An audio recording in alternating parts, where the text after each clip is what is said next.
ఓం శ్రీ సాయిరామ్. సాయి గురుకులం కార్యక్రమానికి స్వాగతం. గురువు యొక్క అంతరంగాన్ని నువ్వు ఏ విధంగా అర్థం చేసుకుంటున్నావు అనేటువంటిది సచ్చరిత మనకు చెప్తుంది. నిజంగా నువ్వు గురువు ఇష్టానుసారం వ్యవహరిస్తున్నావా, నీ స్థితి గురువు దగ్గర ఏమిటి అనేటువంటిది ఒక్క మాటలో సచ్చరిత 11వ అధ్యాయంలో 6వ ఓవి తెలియజేస్తుంది. గురు చరణాలయందు విశ్వాసమే వారు కూర్చోవడానికి ఆసనం. బాబాను మనము సవినయంగా మన ఇంటికి ఆహ్వానిస్తాం, మన అంతరంగంలోకి ఆహ్వానిస్తాం. ఆహ్వానించినటువంటి ఆయనకు మనం ఆసనం వేస్తున్నామా లేదా అనేటువంటిది ఇక్కడ ప్రశ్న. వారు కూర్చోవడానికి ఆసనాన్ని దేన్ని కోరుకుంటున్నారు? గురు వచనాలయందు విశ్వాసమే వారు కూర్చోవడానికి కావలసినటువంటి ఆసనం. మరి గురు వచనాల పైన మనకు విశ్వాసం ఉందా లేదా అనేటువంటిది ఒక్కసారి మనం పరిశీలన చేసుకోవాలి. గురు చరణాల పట్ల విశ్వాసం ఉన్నటువంటి చోటనే ఆ విశ్వాసమే వారికి ఆసనంగా మారుతుంది. ఈరోజు మనందరము కూడా చాలా చిన్న గ్రామాల నుంచి షిరిడీ వరకు, వెండి సింహాసనం దగ్గర నుంచి బంగారు సింహాసనం వరకు బాబాకు ఆసనాలు వేశాం. అవి బాబా దృష్టిలో అత్యంత తుచ్చమైనటువంటివి, అల్పమైనటువంటివి. బాబా చాలా బలమైనటువంటి విలువైనటువంటి సింహాసనం పైన కూర్చోవాలనుకుంటున్నారు. ఆ సింహాసనము భక్తుడి యొక్క విశ్వాసం కావాలనుకుంటున్నారు. విశ్వాసం ఉన్న చోటనే నేను సుఖాసీనున్నై ఉంటానని చెప్పి సచ్చరిత 11వ అధ్యాయం 6వ ఓవిలో బాబా మనకి చెప్పడం జరిగింది. మరి మనం మన ఇంటికి వచ్చినటువంటి బాబాను ఎన్ని సంవత్సరాలుగా ఆసనం వెయ్యకుండా అలా నిల్చోబెట్టాము అనేటువంటిది మనం ఆలోచించుకోవాలి. ఎందుకంటే విశ్వాసం అనేటువంటిది లేకపోతే, ఆసనం లేకపోతే ఆయన కూర్చోడు, నిలబడే ఉంటాడు. బాబా నా హృదయంలో ఉన్నాడని చెప్పి చాలామంది అంటారు. హృదయంలో ఉన్నాడు, కానీ వారు అక్కడ ఆసనులు కావడానికి నువ్వు ఆసనం వేసావా లేదా అనేటువంటిది మనం ఆత్మ పరిశీలన చేసుకోవాలి. ఎందుకంటే బాబా విశ్వాసం లేని చోట స్థిరంగా కూర్చోలేడు. బాబా మనతో ఉంటారు, ఉండడం వేరు, మనం వారికి ఆసనం వేసి కూర్చోబెట్టడం స్థిరంగా వేరు. బాబా ఇంటికి వస్తే మనం నిల్చోబెడతామా? ఎంతసేపు నిల్చోబెడతాం? కొన్ని సంవత్సరాలుగా నిల్చోబెట్టినటువంటి వాళ్ళు కొన్ని కోట్ల మంది ఉన్నారు. ఎందుకంటే గురు వచనాల పట్ల విశ్వాసం లేకపోతే, వారి పట్ల పరిపూర్ణమైనటువంటి శ్రద్ధ లేకపోతే వారు అక్కడ కూర్చోలేరు, నిలబడి ఉంటారు. ఎప్పుడైతే విశ్వాసం అనేటువంటి ఆసనాన్ని వారికి వేస్తామో అప్పుడే వారు సుఖాసీనులై ఉంటారు. మీ జీవితాల్లో మీరు పరిశీలించుకోండి. బాబాకు మీరు విశ్వాసం అనేటువంటి సుఖాసనాన్ని వేశారా లేదా, నిల్చోనే పెట్టారా ఇంకా కూడా అనేటువంటిది మనమందరం కూడా పరిశీలించుకోవాల్సినటువంటి విషయం. అంతేకాదు, ఇదే అధ్యాయంలో ఒక అద్భుతమైనటువంటి మాట చెప్తారు. మీరు నాకు పూజ దేనికోసం చేస్తున్నారు? చాలామంది మనం బాబా పూజ మన యొక్క స్వార్థపూరితమైనటువంటి కోరికల కోసమే చేస్తాం. లౌకికంగా కావలసినటువంటి వాటి కోసం ఎక్కువగా వారి పూజలో ఉంటాం, భజనలో ఉంటాం, భక్తిలో ఉంటాం. కానీ మీరు చేసేటువంటి పూజ ఎలా ఉండాలో తెలుసా అని అడుగుతున్నారు బాబా ఇక్కడ మనల్ని. వారి కోసం మనం చేసేటువంటి పూజ సకల కోరికలను సన్యాసించాలనేటువంటి సంకల్పంతో నా పూజను చేయండి అంటున్నారు బాబా. స్వయంగా బాబా చెప్పినటువంటి వాక్కు ఇది. 11వ అధ్యాయం 6వ ఓవిలో మీరు మరొకసారి చూడండి. దాన్ని ఖచ్చితంగా మీరు ఒక పేపర్ పైన రాసి పెట్టుకోండి. ప్రతిరోజు ఉదయం లేవగానే ఈ ఓవి మన కళ్ళెదుట కనబడాలి.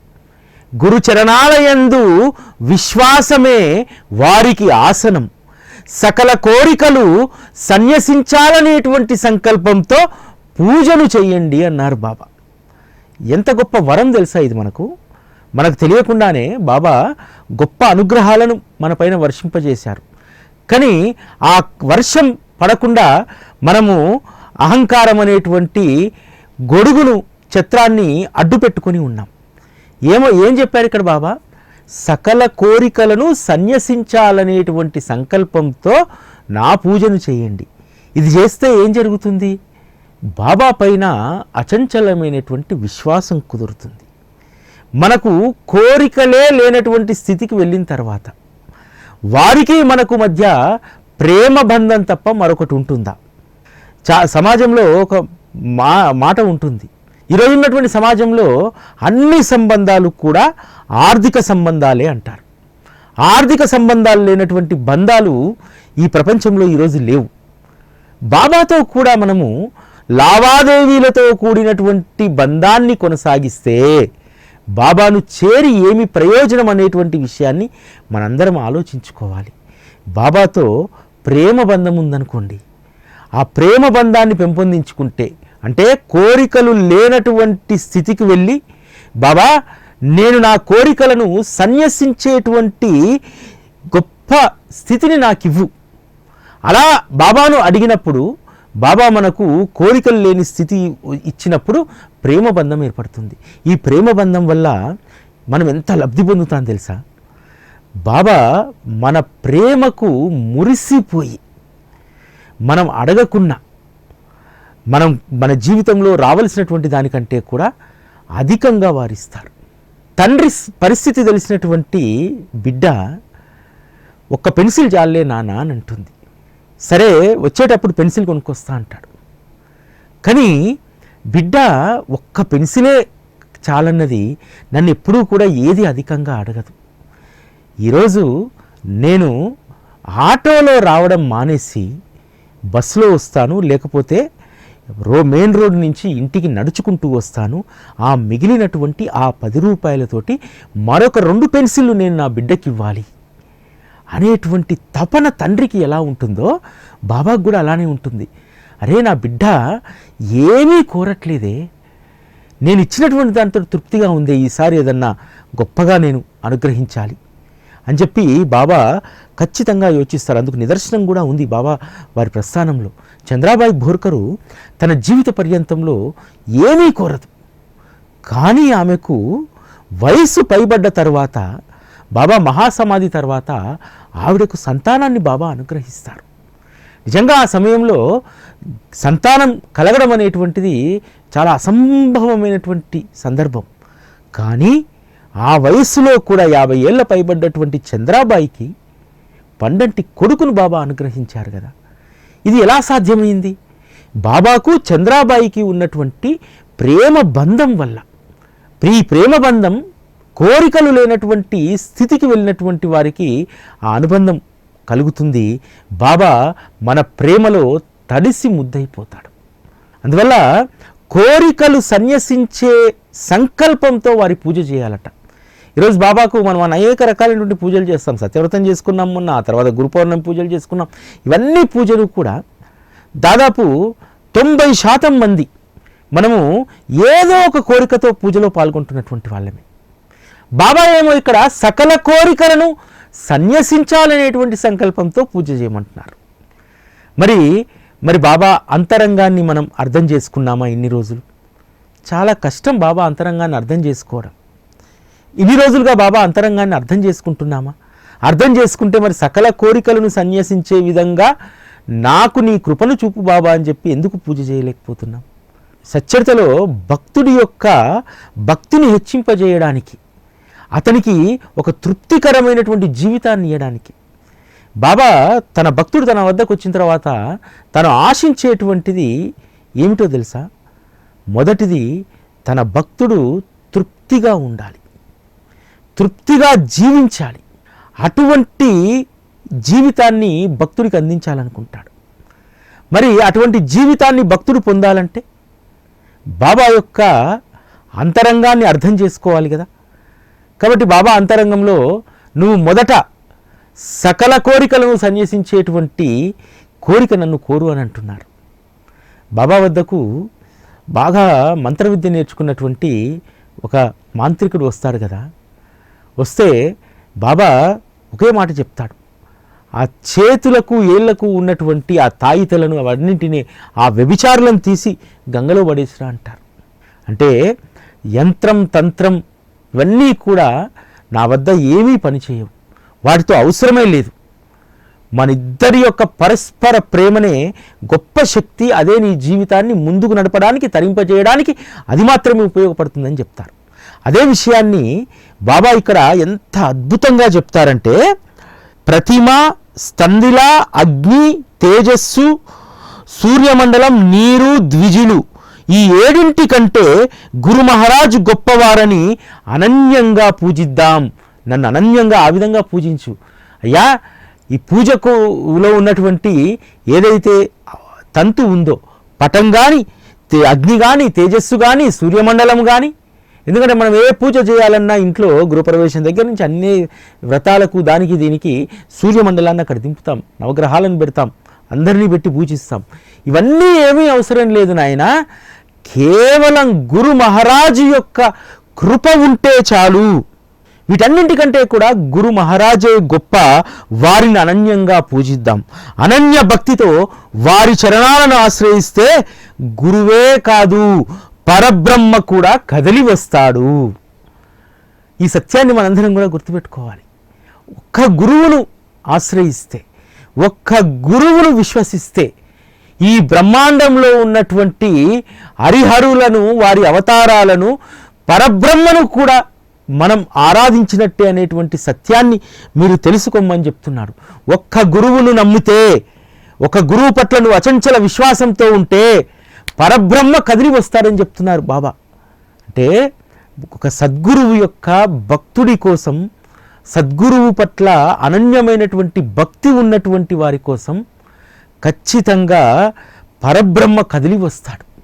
ఈ కలియుగంలో గురువు తప్ప వేరే శరణ్యం లేదనేటువంటి విషయాన్ని మనం గమనించాలి.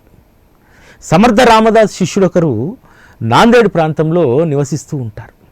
నివసిస్తున్నటువంటి ఆయన ఎప్పుడూ కూడా రామజపం రామజపం రామజపం చేస్తూ రాముడి యొక్క గుణగణాలను కీర్తిస్తూ ఉంటాడు. అక్కడ పరిపాలిస్తున్నటువంటి ఆ నాందేడు పరిపాలనా అధికారి ఒక ముసల్మాన్ వచ్చి అడుగుతారు, ఎప్పుడూ రాముడు రాముడు రాముడు అంటావు, ఎప్పుడూ రాముడు జపం చేస్తుంటావు, రాముడు నీకు కనిపిస్తాడా అని అంటారు.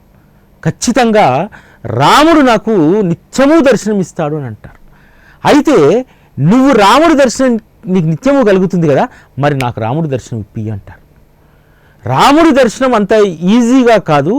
ఈ కలియుగంలో సద్గురువును ఆశ్రయించినటువంటి వారికి మాత్రమే రాముడి దర్శనం కలుగుతుంది, ఇతరత్రా వారికి కలగదు. నువ్వు సద్గురువును ఆశ్రయించలేదు కాబట్టి నీకు రామ దర్శనం దుర్లభము అని అంటారు. మరి నీకెలా కలిగింది అని అంటారు. నా సద్గురువు అయినటువంటి సమర్థ రామదాసు నాకు రాముడి దర్శనాన్ని ఇప్పించాడు అని అంటారు. సరే అని చెప్పి మీ గురువును పిలువు, మరి మీ గురువు నాకు దర్శనం ఇప్పిస్తాడేమో అని చెప్పి గురువును పిలుస్తారు. సమర్థ రామదాస్ ప్రత్యక్షం అవుతారు. అయ్యా గురువర్య, వీరికి రామదర్శనం కావాలంటున్నారు, మరి నేను చెప్తున్నాను కలియుగంలో సద్గురు ఆశ్రయం లేనటువంటిది రామదర్శనం కలగదు అని చెప్పి నేను చెప్తున్నాను అని అంటే, దాన్నే ముందు రామదర్శనం మనం ఇప్పిద్దాము, ఓ పని చేయవయ్యా, నేను ఏ మార్గం వెంట అయితే వెళ్తానో ఆ మార్గం వెంట నువ్వు రా, వస్తే నీకు రామదర్శనాన్ని చేయిస్తా అంటారు. సమర్థ రామదాస్ ఏం చేస్తారంటే, అక్కడ గుడిలో దీపం పెట్టడానికి ఒక చిన్న గూడు ఉంటుంది, దాంట్లో నుంచి బయటికి వెళ్ళవచ్చు అనమాట. ఆ గూడులో నుంచి సూక్ష్మ శరీరం చేసుకొని బయటికి వెళ్ళిపోతాడు. బయటికి వెళ్ళిపోయి అతన్ని పిలుస్తాడు, రావయ్యా రా, నీకు రాముడి దర్శనం చేపిస్తాను, నేను వచ్చే దారిలో రమ్మన్నాను కదంటే, అరే అసలు ఇంత సన్నదారిలో నుంచి నువ్వు ఎలా వెళ్ళగలిగావు, అదే మరి ఈ దారిలో నుంచి వచ్చినటువంటి వాడికే రామదర్శనం కలుగుతుంది, సరే నువ్వు వెళ్ళావు కదా, నీ శిష్యుని కూడా ఈ దారింట రమ్మని అంటారు. అరే రారా నాయన అంటే అతను కూడా ఆ దారింట వెళ్తాడు. గురు శిష్యులు ఇద్దరు కలిసి అతన్ని పిలుస్తారు, అతను వెళ్ళలేడు. దీని అర్థం ఏమిటంటే, సద్గురువు యొక్క కృప ఉన్నటువంటి వారికే ఈ కలియుగంలో దైవ అనుగ్రహం కలుగుతుంది. మద్రాస్ భజన సమాజం వస్తుంది కదా, వస్తే వాళ్ళ వచ్చినటువంటి ఆ నలుగురిలో ముగ్గురికి ఏ భక్తి ఉండదు. మద్రాస్ భజన మండలి యజమాని భార్యకు మాత్రమే బాబా పట్ల అనన్యమైనటువంటి భక్తి కుదురుతుంది. అందుకనే ఆవిడకు రాముడి దర్శనాన్ని అనుగ్రహించారు. ఇదే అధ్యాయంలో పరస్పరమైనటువంటి ప్రేమకు సంబంధించినటువంటి విషయాన్ని 11వ అధ్యాయం 11వ చెప్తారు. ప్రేమపూర్వకమైనటువంటి భక్తి కుదరనంత వరకు నీ మనస్సు అనేటువంటి మొగ్గ వికసించదు. మొగ్గ వికసించకపోతే సువాసన ఉండదు, అంతేకాదు అక్కడ మకరందం కూడా ఉండదు. మకరందం లేనటువంటి చోటికి తేనెటీగలు రావు. కాబట్టి ముందు నీ మనస్సును వికసింపజేసుకో. ప్రేమపూర్వకమైనటువంటి భక్తి ఉంటేనే నీ మనస్సు వికసించబడుతుంది అని చెప్పి ఎంత అద్భుతమైనటువంటి సత్యాన్ని మనకు శ్రీ సాయి సచ్చరిత బోధిస్తుందో చూడండి. సచ్చరిత ఎప్పుడూ కూడా బాబా పట్ల మనకు ప్రేమపూర్వకమైనటువంటి భక్తిని పెంపొందించుకోమని చెప్తుంది. ఆ ప్రేమపూర్వకమైనటువంటి భక్తియే గురువు పట్ల అచంచలమైనటువంటి విశ్వాసం అనేటువంటి మొగ్గను నీ మనసులో వికసింపజేస్తుంది. కాబట్టి ఆ ప్రేమపూర్వకమైనటువంటి భక్తి బాబా చెప్పినట్టు సకల కోరికలను సన్యసించేటువంటి అనుగ్రహాన్ని ఇవ్వమని చెప్పి కోరేటువంటి బుద్ధిని మనకు కలగజేస్తుంది. లేకపోతే ఇతరత్ర అది కలగదు. షిరిడీలో అఖండ పారాయణ జరుగుతుంది. అఖండ పారాయణ జరిగిన తర్వాత లాస్ట్ రోజు అందరూ కూడా శిరస్సు పైన సచ్చరితలు పెట్టుకొని ఊరేగింపుగా వెళ్తూ ఉంటారు. అక్కడే కాదు, చాలా చోట్ల మనం చూస్తూ ఉంటాం. తలపైన సచ్చరితను పెట్టుకొని ప్రదక్షిణలు చేస్తూ ఉంటారు, ఉత్సవంగా కదులుతూ ఉంటారు. దాని అర్థం ఏమిటో తెలుసా? అసలు శిరస్సు పైన సచ్చరిత పెట్టుకోవడం అంటే ఏమిటో తెలుసా? బాబా, ఇక పైన నా జీవితాన్ని నీకు సమర్పిస్తున్నాను. ఇప్పటి వరకు నా ఇష్ట ప్రకారం జీవితం జరిగింది, ఇక నుండి నా ఇష్టాలు ఏమీ ఉండవు. నిన్ను నా తలపైన పెట్టుకున్న తర్వాత ఇక నా జీవితాన్ని నువ్వే నడిపించాలి. నా శిరస్సు పైన నీ చరణాలు పెట్టుకున్నాను, నీ యొక్క ఆత్మస్వరూపాన్ని నేను తలపైన పెట్టుకున్నాను. కాబట్టి నా తలపైన ఉన్నటువంటి భారాలు, నా తల లోపల మెదడులో ఉన్నటువంటి ఆలోచనలు, నాకున్నటువంటి తలకెక్కినటువంటి అహంకారం, వీటన్నింటినీ నువ్వే తొలగించాలని చెప్పి బాబాను మనం అడుగుతున్నట్టు దాని అర్థం. ఊరికనే తలపైన సచ్చరిత పెట్టుకోవడం కాదు.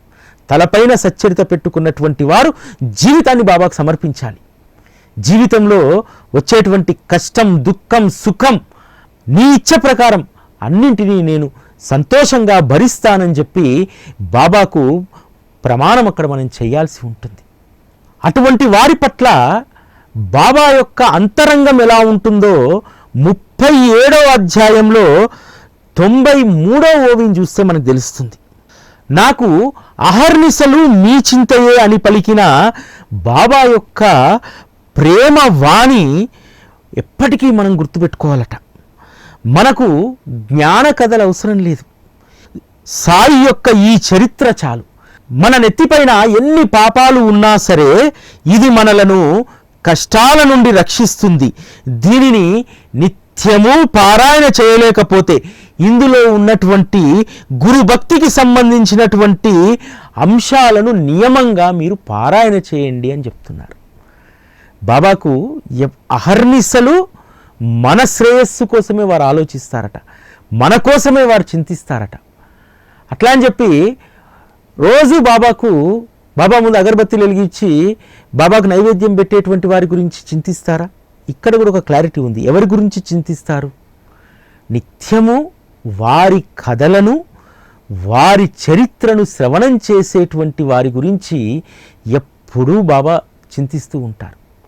బాబా చెప్పినటువంటి ఆ ఒక్క వాక్కును నీకు ఏ జ్ఞాన కథలు అవసరం లేదు, ఒక్క నా ఈ చరిత్ర చాలు. నీ నెత్తిపైన జన్మజన్మల పాపాలు నీ నెత్తిపైన ఉన్నా సరే నీ కష్టాలను నేను కడతేరుస్తానంటున్నారు.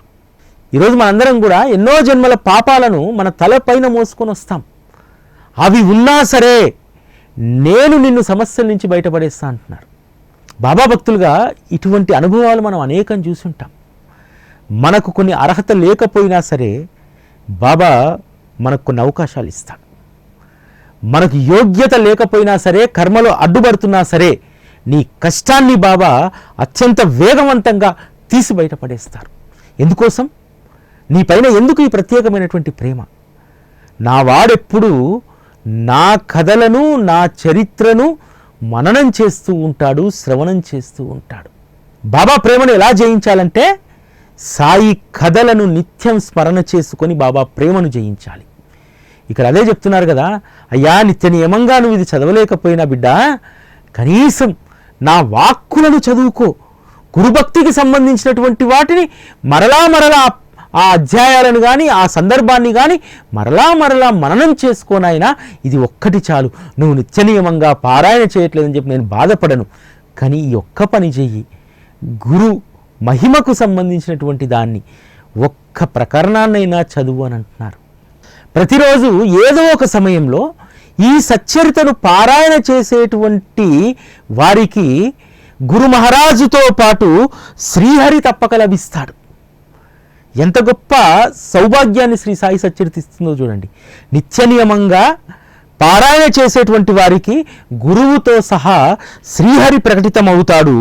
ఈ గ్రంథాన్ని నిత్యం పఠించేటువంటి వారి గృహంలో లక్ష్మి ఎప్పుడు నివసిస్తుంది. సహనంతో 1 సప్తాహం పారాయణ చేసేటువంటి వారి దారిద్ర్యాన్ని నిర్మూలిస్తుంది ఈ శ్రీ సాయి సచ్చరిత. ఇది నేను చెప్పినటువంటిదో హేమాడ్ పంత్ చెప్పినటువంటిదో కాదు, సాక్షాత్తు బాబా చెప్పినటువంటి మాటలు ఇవన్నీ కూడా. ఎవరి ఇంట్లో అయితే నిత్యం శ్రీ సాయి సచ్చరిత పఠనం జరుగుతుందో వాళ్ళ ఇంటిలో లక్ష్మి ఎల్లప్పుడూ నివసిస్తుందట. లక్ష్మికి అర్థం ఏమిటి? లక్ష్మి అంటే సంపద, ధనం కలిగి ఉండడం కాదు. ధనం సంపద కలిగి ఉంటే మనిషికి దాంతో తృప్తి ఉంటుందా? ఉండదు కదా. బాబా చెప్పినటువంటి లక్ష్మి ఏమిటంటే సుఖ సంపద, తృప్తి అనేటువంటి సంపద. సుఖము, తృప్తి అనేటువంటి లక్ష్మి నీ గృహంలో నివసిస్తుంది. ఇది ఉన్న తర్వాత నీకు బాధలు కష్టాలు ఎందుకు ఉంటాయి? ప్రతినిత్యం సచ్చరిత పారాయణ చేసేటువంటి వారి ఇంట్లో సుఖం, తృప్తి, సంతృప్తి అనేటువంటి లక్ష్మి వారింట్లో నిత్యం నివసిస్తూ ఉంటుంది.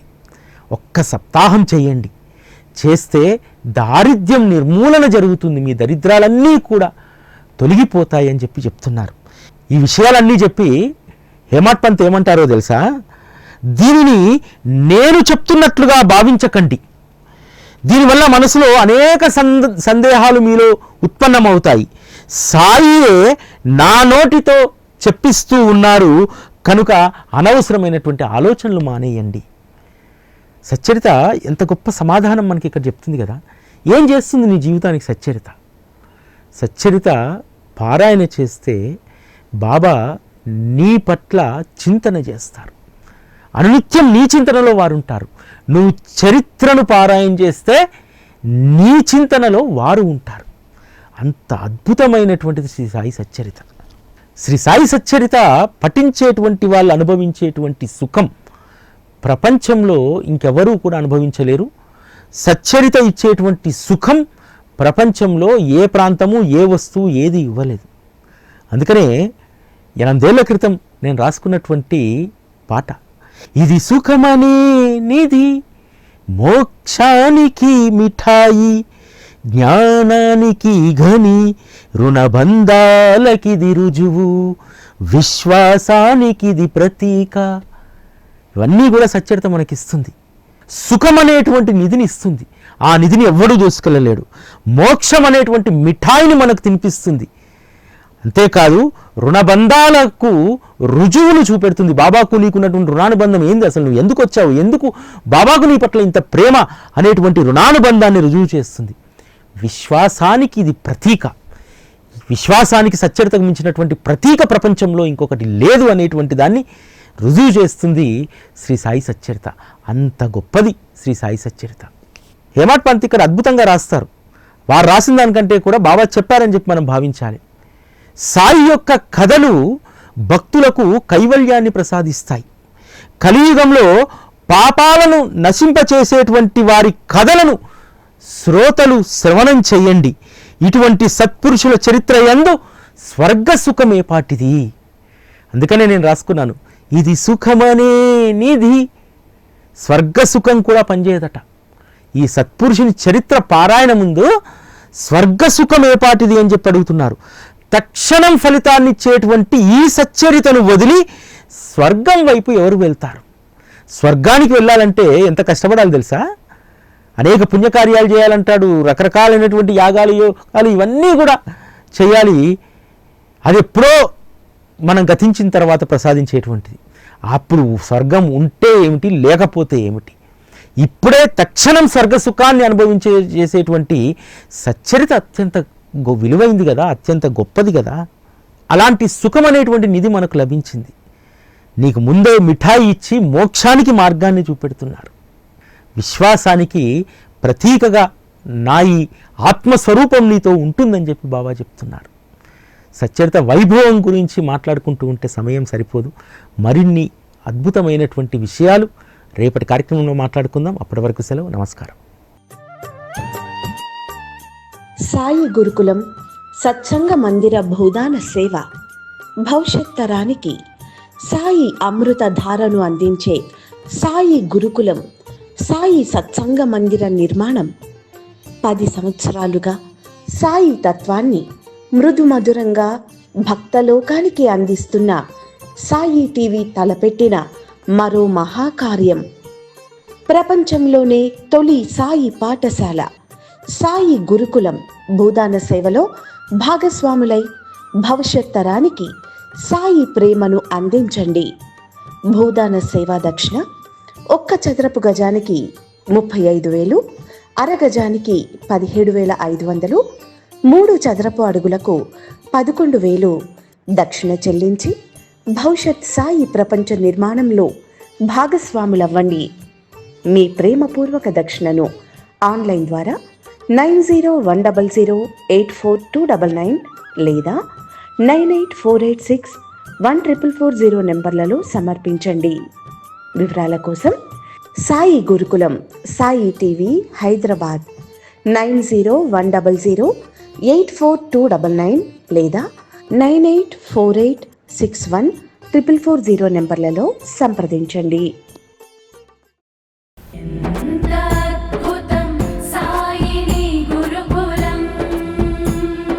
శిక్షణే తప్ప శిక్షలు లేని శరణాగతి సౌదం.